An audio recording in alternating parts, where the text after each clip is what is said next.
우리 느헤미야 책을 보면 거기에서 하나님이 세우시는 지도자의 지도력을 여러모로 배울 수 있습니다. 오늘 본문에는 그 많은 지도력으로 소개된 면모들 중에서 가장 중요하다 할 수 있는 핵심 그 요소가 나옵니다. 5절의 말씀이 이렇게 시작을 합니다. 내 하나님이 내 마음을 감동하사. 이 말씀이 굉장히 단순하게 기록이 되어 있지만 이 안에는 우리 하나님께서 세우시는 지도자가 갖는 핵심 지도력이 그 안에 암시가 되어 있습니다. 내 하나님이 내 마음을 감동하사. 이 말씀은 이러한 뜻으로 풀이할 수 있습니다. 하나님이 내 마음 속으로 그것을 주사. 내 마음 속으로 그것을 주시기까지는 아직은 그것이 내 마음 안에 없었던 그러한 생각입니다. 바깥에서 안으로 하나님이 집어넣어 주신 생각이기 때문에 내가 지금까지 학습으로 익혀왔던 어떤 지식도 아닙니다. 그저 펼쳐진 상황을 앞에 놓고 기도하니 하나님께서 그 상황에 맞는 그 해결책을 내 마음 안으로 집어넣어 주셨다 하는 뜻이 바로 하나님이 내 마음을 감동하셨다, 그러한 의미입니다. 굉장히 현장성이 있는 그러한 말씀입니다.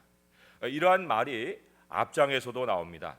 느헤미야 2장 11절에서 12절의 말씀도 이렇게 기록이 되어 있습니다. 느헤미야 2장 11절에서 12절의 말씀에 내가 예루살렘에 이르러 머무른 지 사흘 만에 내 하나님께서 예루살렘을 위해 무엇을 할 것인지 내 마음에 주신 것을, 이렇게 나옵니다. 사흘을 거기에서 머무를 때 어떻게 해야 할까?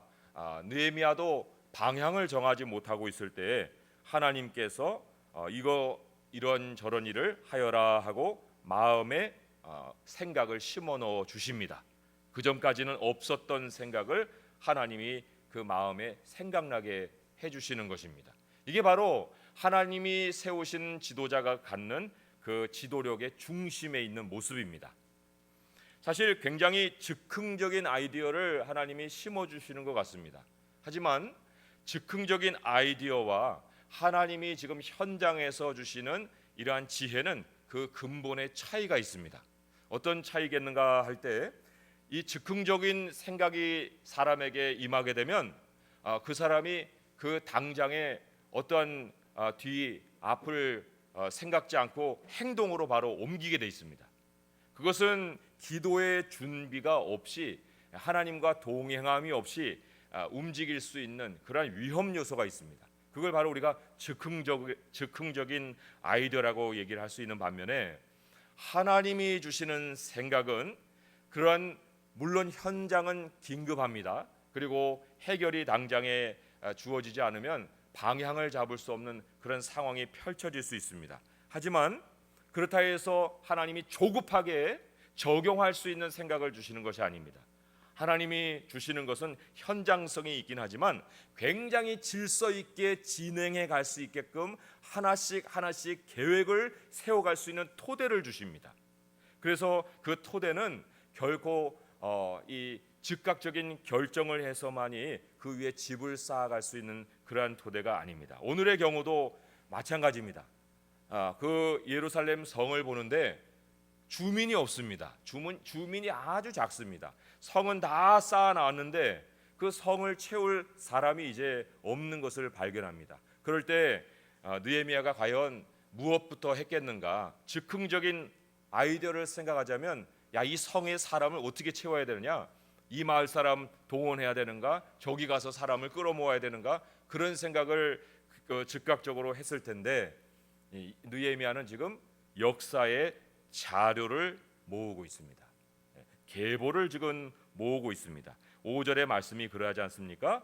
사람들을 모읍니다. 귀족들도 민장들도 백성들도 모으고 그 계보대로 등록을 하게 하고, 그리고는 처음 돌아온 사람의 계보를 또한 얻습니다. 이 처음 돌아왔다는 것은 90년 전에 바벨론 포로에서 돌아온 사람들의 그 역사 기록을 얻었다는 그러한 뜻입니다. 그리고 그것을 면밀히 살피고 그리고 그것을 철저히 어떻게 시행해 갈 것인가 하는 것까지 다 종합을 해서 예루살렘 거민을 채울 일을 지금 착착 진행해 나가고 있는 이러한 느헤미야의 모습을 볼 수가 있습니다.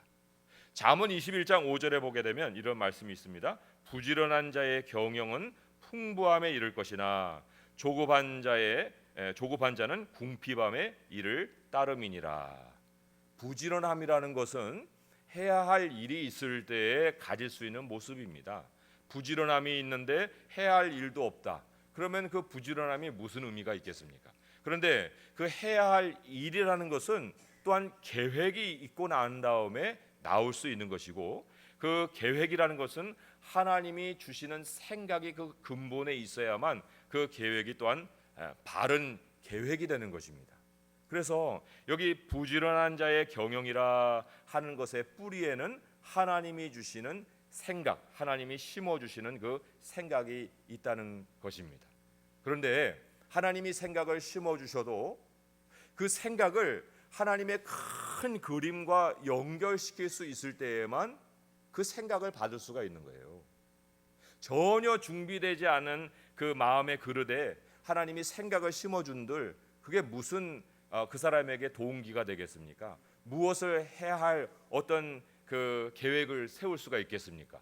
뭔가 하나님이 주신 큰 그림을 가지고 있을 때에 그 그림 안에 하나님의 생각을 딱 집어넣어 주시면 그 그림과 그 생각이 딱 맞아서 하나씩 이제 단계를 밟아 나갈 수 있는 것입니다. 느헤미야에게 있었던 그 큰 그림, 그 이사야에 여러 번 소개가 되어 나옵니다. 이사야 51장에도 나오고 또 49장에도 나오는데 바로 이 예루살렘 성에 주민들의 노래소리가 가득할 것이다. 또 주민들의 기뻐하는 소리가 그 성을 채울 것이다.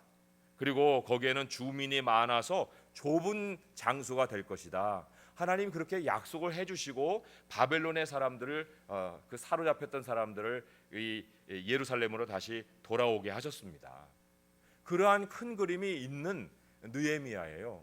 그런데 지금 보니까 예루살렘 성은 다 쌓았는데 주민이 없는 거예요. 현실은 그러하지 못합니다. 그러하지 못한 현실 앞에서 어떻게 해야 할까 하고 이 느헤미야 지도자가 계속 고민을 해온 그런 상황에 하나님이 지금 느헤미야의 마음속에 생각을 하나 딱 집어 넣어주시고 있는 것입니다. 그게 바로 그 출발이 되는 겁니다. 우리가 어떤 행동을 한다고 할 때 그 행동에는 반드시 그 출발을 하게 하는 시발점이 있어야 되는데 그 중심에 바로 하나님이 주시는 생각이 있어야 하는 것이고, 그 생각은 큰 하나님의 생각과 함께 연결돼야 한다는 것입니다. 예를 들어 봅니다. 우리가 어떤 사업을 합니다. 또 기업을 일으키려 합니다. 그리고 또 어떤 프로젝트를 성사시키려고 합니다. 과연 그것을 실행한다고 할 때 내가 그 하나님이 어떤 생각을 나에게 주신다. 그러면 그 생각을 받을 수 있는 그릇은 무엇이겠습니까? 내게 과연 그 생각을 받을 만한 그릇이 먼저 준비가 되어 있습니까? 과연 그 기업을 향한 하나님의 약속은 무엇이고, 내가 그 프로젝트를 행한다고 할 때 그 프로젝트를 끝까지 행하게 하실 때 주신 목적이 무엇입니까? 그 목적도 없이 그저 그것을 성사시키고자 하는 내 마음의 급한 조급함만 있다고 하면은 하나님이 주시는 생각이 아니라 어떠한 생각에도 사람은 쉽게 움직일 수가 있습니다. 또 하나 우리가 중요한 것이 있습니다. 하나님의 약속과 함께 항상 움직여야 될 것이 있는데, 그것이 바로 우리의 생각은 언제나 사람을 향해 있어야 한다는 것입니다. 프로젝트 중심, 목적 중심, 목표 지향적인 것, 이것만이 준비되는 그릇이 아니라 그러한 것과 함께 우리의 모든 방향은 사람을 향해 있어야 한다. 왜냐하면요, 어떤 조직이든지 간에 생동감은 사람에게서 나오는 거예요. 생동감, 살아있는 생명력은 조직 안에서 나오는 것이 아니라 사람에게서 나오는 겁니다. 그러한데 하물며 교회는 얼마나 더하겠습니까? 제가 한 구절을 찾아서 읽어드릴 때 왜 이것이 사람이 교회의 생동력인가 하는 것을 우리 성도님들이 확인을 하실 수 있습니다. 골로새서 4장 16절에서 17절의 말씀인데 두 구절만 제가 읽어보도록 하겠습니다. 골로새 3장 16절에서 17절의 말씀입니다. 제가 읽습니다. 그리스도의 말씀이 너희 속에 풍성히 거하여 모든 지혜로 피차 가르치며 권면하고 시와 찬송과 신령한 노래를 부르며 감사하는 마음으로 하나님을 찬양하고 또 무엇을 하든지 말에나 일에나 다 주 예수의 이름으로 하고 그를 힘입어 하나님 아버지께 감사하라. 교회가 무엇으로 생명력을 느낄 수 있겠는가? 여기 성도들의 모습을 보세요. 서로 말씀을 나눕니다. 권면합니다. 시와 찬송과 신령한 노래를 부릅니다. 감사하는 마음으로 하나님을 찬양합니다. 막 움직입니다.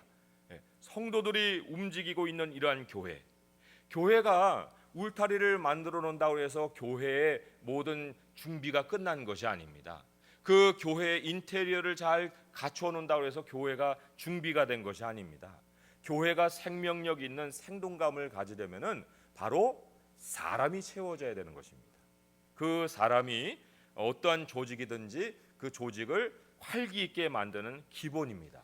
그래서 하나님께서 주시는 큰 약속과 그리고 그 약속을 품은 사람이 하나님이 보내실 사람, 그 조직을 채울 사람을 향해서 마음을 가지고 있을 때 비로소 그 사람을 그 조직의 지도자다 할 수 있는 것입니다. 자, 느헤미야에게 이제 벌어진 상황을 다시 한번 말씀을 돌아와서 확인을 정확하게 해보도록 하겠습니다. 4절의 말씀을 봅니다. 7장 4절의 말씀을 보니까 이렇게 기록되어 있습니다. 그 성읍은 광대하고 그 주민은 적으며 가옥은 미처 건축하지 못하였음이니라. 성벽을 52일 만에 완공을 했습니다. 이제 조직은 완성이 되어 있습니다. 문제는 뭐냐면 주민이 적습니다. 주민이 적습니다. 마치 이런 것과 같습니다. 노래를 작곡도 했습니다. 작사도 붙였습니다. 그런데 노래 부를 사람이 없습니다. 그러면 그 노래가 과연 생명을 찾겠습니까? 안 찾겠습니까? 그런데 여기서 우리 믿는 사람들이 신중해야 될 것이 하나가 있습니다. 바로 이것이 세상과 우리 믿는 사람의 지도력이 다르다 할 수 있는 이유가 됩니다. 무엇이냐면 느헤미야가 그래서 사람이 아쉬워서 사람을 찾아다녔는가? 사람을 모을 방도를 생각했는가? 만약에 그랬다고 하면은 여기 가옥이 미처 건축되지 못했다는데 사람 채우기 전에 가옥부터 다 지어놓고 이제 사람 오시오 이랬을 수 있습니다. 그런데 그렇게 하지 않았습니다. 느헤미야가 예루살렘 성문을 다 열어 제쳐놓고 어서들 오시오. 여기 성 다 지어졌어. 당신들 다 올 준비하시고 다 오시오 하고 그랬습니까? 3절에 보게 되면은 성문을 다 닫아놨습니다. 그리고는 그 성을 온전히 지킬 수 있게끔 파수꾼을 다 세워놨습니다. 그러면은 사람이 아쉬웠다고 하면은 이럴 수가 없습니다. 가옥을 먼저 지어놔야 되고 성문도 활짝활짝 다 열어놔서 다 올 수 있게 해야 되는데 그러지 않았습니다. 만약에 세상이라면 그렇게 했을 것입니다. 교회도 사람이면 다 된다? 그거 아닙니다. 사람이면 다 되면 신천지는 여기에 출입할 수 없습니다. 그 편말을 뭐 때문에 우리가 거기다 붙여놨겠습니까? 사람이면 다 되는 게 교회가 아닙니다. 또 교회가 뭐 커지자고 우리가 우리 교회와 또 옆에 있는 어떤 교회와 합칩시다. 그래가지고 합친다고 수만 불려놓는다고 그게 교회입니까? 절대로 그러지 않습니다. 그 안에는 신학의 차이가 있습니다. 어떤 교회는 사람이 하나님을 선택한다고 가르치는 교회가 있습니다. 우리는 하나님이 절대적으로 우리를 선택하시는 주권이 있다고 말씀을 전합니다. 성경이 그렇게 가르칩니다. 그런데 그렇게 가르치는 교회와 우리 교회가 합쳐버리면 어떤 현상이 나타납니까? 결국은 쪼개집니다. 그 가르침이 다르기 때문에 사람 모아놨다고 해서 그게 큰 교회, 그 2배가 커지는 교회가 되는 것이 아닙니다. 그렇기 때문에 우리가 사람을 향한다, 사람을 모은다 하여서 모든 문을 다 열어 제쳐놓는 것도 아니고, 그리고 또 우리가 이 안에 시설을 다 해놓고 어서 오시오 하고 모든 사람들에게 그렇게 얘기할 것도 아닙니다. 노래가 지어졌지만 그 노래를 누가 부르냐에 따라서 그 생동력이 달라지는 것입니다. 그 참 맛이 달라지는 것입니다. 그 노래가 그렇게 지어진 것은 그 노래를 그렇게 부를 수 있도록 준비된 그 사람이 있기 때문에, 그 사람이 그 노래를 받아서 그 자기의 준비된 것으로 부를 때만이 그 노래가 참맛을 나타내는 것입니다. 마찬가지입니다. 어떠한 조직이라도 그 조직을 위해서 준비된 사람들이 있습니다. 우리 새순교회가 세워질 때에도 우리 새순교회를 위해서 하나님이 준비하신 사람이 있습니다. 그 사람들이 먼저 채워지는 것, 그것이 바로 우리에게 먼저 있어야 될 준비가 돼야 하는 것입니다.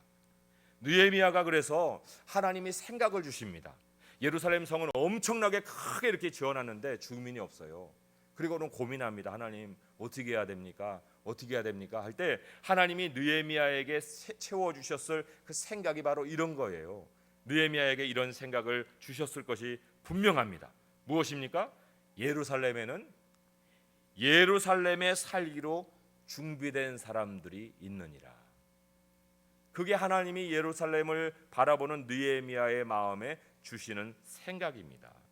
새순교회 어떻게 해야 됩니까? 하나님이 느헤미야와 같은 대답을 주신다고 할 때 하나님은 우리에게 그러한 대답을 주십니다. 새순교회에 준비된 나의 사람들이 있느니라. 우리가 이제 노력을 해야 되고 수고를 해야 될 것은, 그러면 어떻게 그 사람들을 찾을 수 있습니까? 그것을 하나님께 물어봐야 합니다. 그것까지도 느헤미야는 분명히 물어봤을 것이 분명하고, 그러했기 때문에 지금 역사의 계보를 찾아냅니다. 90년 된 역사의 계보를 찾아냅니다. 90년 전에 처음으로 돌아왔던 사람들의 계보를 지금 면밀히 살펴봅니다. 그 사람들, 그 가운데는 그들의 방향이 예루살렘으로 향했던 사람들이 있었습니다. 여기 말씀을 보세요. 6절에 중간쯤 보시면 노임을 받고 예루살렘과 유다에 돌아와 각기 자기들의 성읍에 이른 자들이 있었다 했습니다. 어떤 사람들은 다른 성읍이 자기들의 마지막 목적지가 되었을 사람도 있었는데, 분명하게 그 가운데는 예루살렘으로 향했던 사람들이 있었다. 그 기록이 이미 이 역사 속에 기록이 되어 있었다. 그러나 지금은 예루살렘이 성이 무너진 판에 사람들이 삶이 열악해서 지금 흩어져서 그들의 행방을 모르고 있을 뿐이지, 분명히 처음에 예루살렘으로 돌아왔던 사람들이 있었다는 것이 역사가 가르쳐주는 교훈입니다. 그래서 느헤미야는 이 사람들을 찾아내야겠구나, 그 생각을 한 겁니다. 주님이 주시는 생각을 따라가다 보니까 여기서부터 시작해야겠구나, 이 사람들이구나, 그 사람들에게 돌아올 동기를 줘야겠구나. 왜냐하면 그 사람들은 다른 곳을 가기 위해서 온 사람들의 후손이 아닙니다. 애당초 그들의 선조는 예루살렘으로 돌아온 사람들입니다. 그런데 그들의 후손이라고 그 방향이 바뀌어 있겠습니까? 그 후손들을 찾아서 이 사람들로부터 해서 돌아오는 행렬을 만들어야겠다. 이 사람들이 돌아오기 시작하게 되면 다른 사람들조차도 이 예루살렘으로 몰려오는 이러한 일이 있겠구나. 마중물이라는 게 있잖아요. 우물물을 풀 때 먼저 물을 퍼서 그 나머지 물들이 올라올 수 있도록 해주는 그것이 마중물인데, 이 사람들을 마중물로 해서 우물을 푸다 보면은 이 사람들의 그 행렬을 통해서 모멘텀을 받아가지고 탄력을 받아서 이 예루살렘으로 돌아올 사람들이 있을 것이다. 그리고 정말로 그러한 사람들이 나타났습니다. 그래서 11장으로 넘어가서 보시면은 11장 1절과 2절에 이렇게 기록이 되어 있습니다. 백성의 지도자들은 예루살렘에 거주하였고 그 남은 백성은 제비 뽑아 10분의 1은 거룩한 성 예루살렘에서 거주하게 하고 그 10분의 9는 다른 성읍에 거주하게 하였으며 예루살렘에 거주하기를 자원하는 모든 자들을 위하여 백성들이 복을 빌었느니라. 하나님이 본래 예루살렘으로 돌아오게 하는 사람들을 찾아서 그들의 계보를 따라서 그들의 명수를 세고 그들을 예루살렘으로 돌아오게 했더니, 그 이후로는 행정적으로 조직적으로 움직여도 사람들이 그것을 따르는 거예요. 그럴 뿐만 아니라 자원하는 사람들까지도 예루살렘에 와서 거기에서 거주하는 그런 결과를 가지게 되었습니다. 필요한 것은 역사적인 정통성이에요. 이 역사의 정통성이라는 것이 굉장히 중요합니다. 이 역사의 정통성이라는 것은 비로소 지금 시작하는 것이 아니에요. 하나님이 태초 전에 계획하신 그 속에 이미 정통성이 있는 것입니다. 그 사람은 그곳으로 내가 보내기 위해서 이 땅에 보내는 그 역사의 정통성을 가지고 태어나는 사람들이에요. 돌아올 이유가 있는 그 사람들, 그 돌아올 이유가 있는 사람들의 행렬을 따라서 다른 사람들이 또한 돌아오게 되는 것입니다. 그 위에는 얼마든지 하나님이 부르시는 사람들이 그 사람들의 행렬을 따라서 자원에서도 오는데, 그러나 분명한 것은 그 역사의 정통성을 따라서 와야 될 그 사람들이 먼저 뿌리를 내리지 않으면 다른 것으로는, 인간적인 수단으로는 교회를 세울 수 없고 조직을 세울 수가 없습니다. 예수님의 전략도 마찬가지입니다. 예수님이 이 땅에 오셔서 이스라엘의 잃어버린 양들을 먼저 찾았지 않습니까? 왜 그런 일을 했습니까? 왜냐하면 그 사람들이 먼저 찾아져야만 다른 사람들이 행렬을 따라서 하나님의 교회로 올 수 있기 때문입니다. 12사도를 왜 세웠겠습니까? 예수님이 그저 그냥 아무 무의미하게 12사도를 세운 것이 아닙니다. 12사도가 바로 마중물이에요. 초대교회의 마중물이 되고, 그들을 통해서 다른 유대인들, 흩어졌던 유대인들이 모이게 되고, 그들의 모임으로 인해서 많은 헬라인들에게 복음이 전해지는 그러한 역사가 교회가 보여준 역사입니다. 그것은 교회만 적용하는 것이 아닙니다. 무너진 기업을 일으킨다, 또 무너진 가정을 일으킨다, 또 무너진 교회를 일으킨다 할 때 그 모든 일의 중심에 그 기업과 그 가정과 또 그 교회에 하나님이 그 준비해 두신 그 중심 사람이 있어야 합니다. 그 중심 사람이 채워져야 되고 여기에 사용되는 것이 바로 하나님의 역사예요. 이 하나님의 역사라는 것을 조금은 더 설명을 드릴 필요가 있습니다. 자, 기업을 예로 들면은 이런 것입니다. 이 회사는 어떻게 시작된 기업인가? 그 기업은 시작될 때 분명히 그 기업이 시작되게 만든 어떤 정신이 있습니다. 그 정신 없이 기업이 시작되지 않았다면 그건 돈 버는 기업이지 아무것도 아닙니다. 그냥 돈에 휩쓸리는 기업일 뿐이에요. 그러나 하나님이 소명을 주셔서 이 땅에 세운 기업에는 반드시 그 기업을 끌어가는 기업 원리가 있을 수밖에 없는 거예요. 그렇다고 하면은 역사라는 것은 바로 그런 거예요. 이 역사에 처음으로 동참해야 되는 그 마중물이 되는 사람들에게는 반드시 이 질문에 대한 답이 있어야 되는 겁니다. 이 회사는 어떻게 시작된 기업인가? 어떻게 첫 사람들이 모였는가? 교회도 마찬가지입니다. 어떻게 이 교회의 첫 교인들이 이 교회에 모이기 시작했는가? 하나님이 도대체 그들을 모아주실 때 무엇이 동기가 되었는가? 그것이 모든 조직을 시작할 때 하나님이 주시는 생각입니다.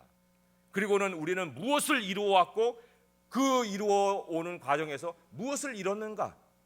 그 과정을 통해서 우리가 또한 답을 찾는다면 우리가 이루어왔지만 그러나 더 이루어가야 할, 우리가 앞으로 계속해서 이어가야 할 것은 무엇이고, 우리가 이것을 이뤘다고 하면 그 이룬 것을 어떻게 되찾을 수 있는가? 이것이 바로 우리가 찾아야 될 역사예요. 그 역사가 있을 때 그 조직이 생명력을 갖게 되고 그 생명력 위에서 다른 생명들이 누림을 얻을 수 있는 것입니다. 아까도 그러나 말씀드렸지만은 그건 모든 것이 하나님의 큰 생각과 연결이 되어야 한다고 그랬습니다. 과거와 현재를 잇는 계보가 있어야 됩니다. 그리고 이 현재의 계보와 앞으로의 미래를 연결시켜 줄 수 있는 그 계보가 있어야 됩니다. 이 두 계보가 하나가 될 때 바로 그 조직 혹은 하나님이 세우고자 하는 그리스도의 몸된 교회가 제 방향을 향해서 달려갈 수 있는 것입니다. 이러한 역사의 고민이 그 중심에 있는 그 사람, 그리고 그 중심을 가지고 늘 하나님께 기도를 드리는 사람, 그 사람이 바로 그 장소의 느헤미야예요. 그 장소의 느헤미야예요. 아무나 자리를 맡겨주면 사장하는 거 아닙니다. 사장 아무나 하는 거 아닙니다. 또 아무나 프로젝트를 맡긴다고 자기 재능으로 일을 이룰 수 있는 것이 아닙니다. 이 역사의식이 있는 사람이 그 중심에 있어야 하고, 그 중심에 있는 사람을 통해서 하나님은 준비된 사람을 보내주시고 그 준비된 사람을 통해서 그 조직을 세워가시는 거죠. 하나님이 이를 이루어 오신 역사의 선상이 있다고 그랬습니다. 또 하나님이 준비해 오신 역사의 현장이 있다고 그랬습니다. 그 두 가지 역사의 선상과 역사의 현장을 마음의 그릇으로 가지고 있는 사람에게 하나님은 비로소 감동을 주시는 것입니다. 생각을 불어넣어 주시는 것입니다. 그리고 하나님이 쓰시는 지도자가 되는 것입니다. 그런데 또 다른 면으로 우리가 생각해 볼 것이 있습니다. 지도자가 아니라 따라야 하는 사람이라 할 때 도대체 따라야 하는 사람들은 무엇을 또한 그 마음 그릇으로 가지고 있어야 하겠는가? 느헤미야가 아니라 예루살렘 주민이 될 사람이라고 생각해 보면 이 말씀이 또 다르게 들릴 수 있습니다. 그런 사람들에게는 이러한 질문이 반드시 필요합니다. 나는 왜 예루살렘으로 가야 하는가? 그 질문에 대한 답이 있어야 합니다. 우리 성도님들 많은 교회를 놔두고 나는 왜 새순교회로 와야 하는가? 하나님이 나를 왜 새순교회로 보내셨는가? 그것이 우리에게 역사입니다. 그 역사가 있어야 합니다. 그 역사는 현재만 있는 것이 아니지 않습니까? 선이 있지 않습니까? 과거부터 지금까지 계보가 있지 않습니까? 나를 이곳으로 인도하기까지 하나님께서 나로 끌어오신 세월이 있을 것이고, 내가 신앙 세월 해온 그 역사의 세월이 있을 것이고, 그 가운데 많은 상황을 맞이했을 것인데, 그 상황을 그 과거에 그렇게 많이 가지고도 내가 새순교회를 왜 나와야 되느냐에 대한 답이 없다면 그 예루살렘 주민이 아닙니다. 반드시 그런데 그러한 질문에 답을 할 수 있기 위해서는 그 따르는 사람에게도 큰 그림이 있어야 됩니다. 하나님이 큰 그림에 나를 연결시키시려고 나를 이 교회로 보내셨다, 나를 예루살렘 주민을 삼으셨다 하는 그 확인이 있을 수 있어야 합니다. 그리고 그 확인만 되는 것이 아니라 이제 앞으로 하나님께서 끌어가실 텐데 내가 과연 어떠한 방향으로 나는 따라갈 것인가? 하나님이 큰 그림을 이렇게 그려가실 텐데 과연 나의 삶은 어떠한 방향을 향해서 어떻게 지어져 나갈 것인가 하는 그림까지 있는 것이 바로 역사를 가진 성도님들의 모습입니다. 회사도 마찬가지입니다. 나는 왜 이 회사에 들어가야 하는가? 우리 젊은 그 청년들에게 그 진로에 대한 고민이 있겠지만은 진로에 대한 고민을 할 때도 반드시 이 질문을 가지고 하나님의 소명을 확인할 수 있어야 됩니까? 이 회사의 이념이 뭔가? 도대체 뭐 하려고 세운 회사인가? 내가 그곳에 속할 사람으로 하나님이 나를 준비시켰었는가? 내가 반드시 거기에 마중물이 돼야 될 사람인가? 다른 사람은 다 떨어져 나가도 나는 끝까지 거기에 붙어 있어야만 하는 사명이 있는 그런 사람인가? 하나님의 나라라는 큰 그림, 그리고 그 안에 한 구성원인 나, 그리고 그 하나님의 나라와 나를 연결시키기 위해서 하나님이 만들어 놓으신 그 하나의 조직, 하나의 유기체, 하나의 공동체, 그것을 연결시켜 줄 수 있는 계보에 무엇이 있는가? 그 역사를 따져본다고 할 때 하나님, 나의 인생을 하나님이 어떻게 인도해 오셨습니까? 하는 그 자기 삶에 대한 반추가 있어야 돼요. 그리고 그것이 확인이 되어서 그 조직과 연결된다고 할 때 거기에서 참으로 하나님의 손길을 우리가 볼 수가 있는 거예요. 그러나 그것뿐이 아니죠. 하나님이 나를 그곳에 심으셔서 또 다른 생명을 이곳으로 인도해 가실 계획을 가지실 텐데 과연 나는 그러한 계획 속에서 어떻게 쓰임 받을 것이며 그 쓰임 받을 때 나는 얼마만큼의 희생을 감수할 준비가 되어 있는가 하는 것까지도 함께 생각할 수 있어야 하는 것입니다. 우리가 매번 어떠한 조직에 속하게 되면 거기서 얻을 것이 무언가, 나에게 주어진 권리가 뭔가 하는 것에만 관심을 쏟을 수 있습니다. 내게 이 얻어지는 이익이 뭔가. 그러나 우리는 그런 것만 가지고 사는 사람들이 아닙니다. 하나님은 과연 나를 여기에 심으셔서 어떠한 책임을 감당하게 하시고 내가 책임을 통해서 어떠한 이 조직을 하나님은 세워가고 싶어 하시는가? 언제나 상황은 우리 앞에 있습니다. 느헤미야 같은 상황만이 우리 느헤미야에게 주어지는 것이 아니라 우리 모두에게 다 주어질 수 있습니다. 해결되지 않은 상황, 해결될 것 같지도 않은 그런 막막한 상황, 그런 것은 누구에게나 다 주어질 수 있고 하나를 이루었다 한들 그것이 끝이 아닌 다른 상황이 언제든지 주어질 수가 있습니다. 그러하려고 할 때 우리가 오늘 들은 이 말씀은 한 번 듣고 흘려드릴 그런 말씀이 아닙니다. 우리 하나님께서 느헤미야를 감동하게 해주셨던 그 일은 우리 모두에게 필요한 일입니다.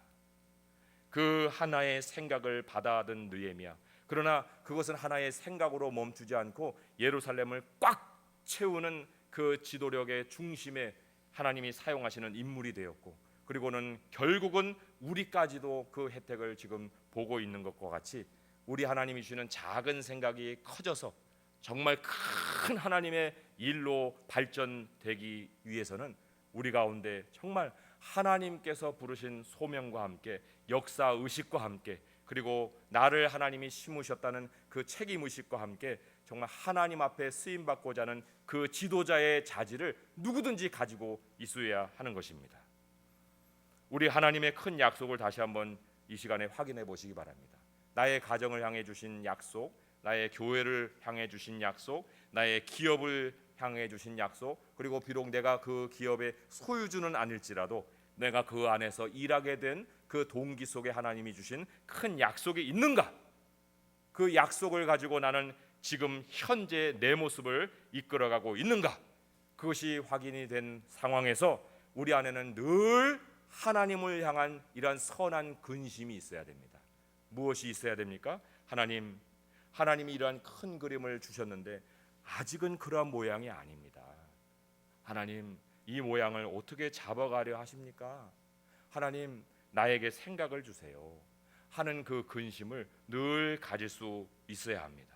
그리고 하나님이 이루어 오신 그 역사를 소중히 여기고, 그리고 또 앞으로 일으켜 가실 그 역사를 정말 기대하는 그런 마음으로 우리들의 삶의 터를 일궈 나가면 하나님께서 그것을 통해서 큰 영광을 받으실 뿐만 아니라 그 영광에 동참하는 우리 성도님들에게도 하나님은 큰 영광을 나눠주시는 큰 은혜가 있을 줄 믿습니다.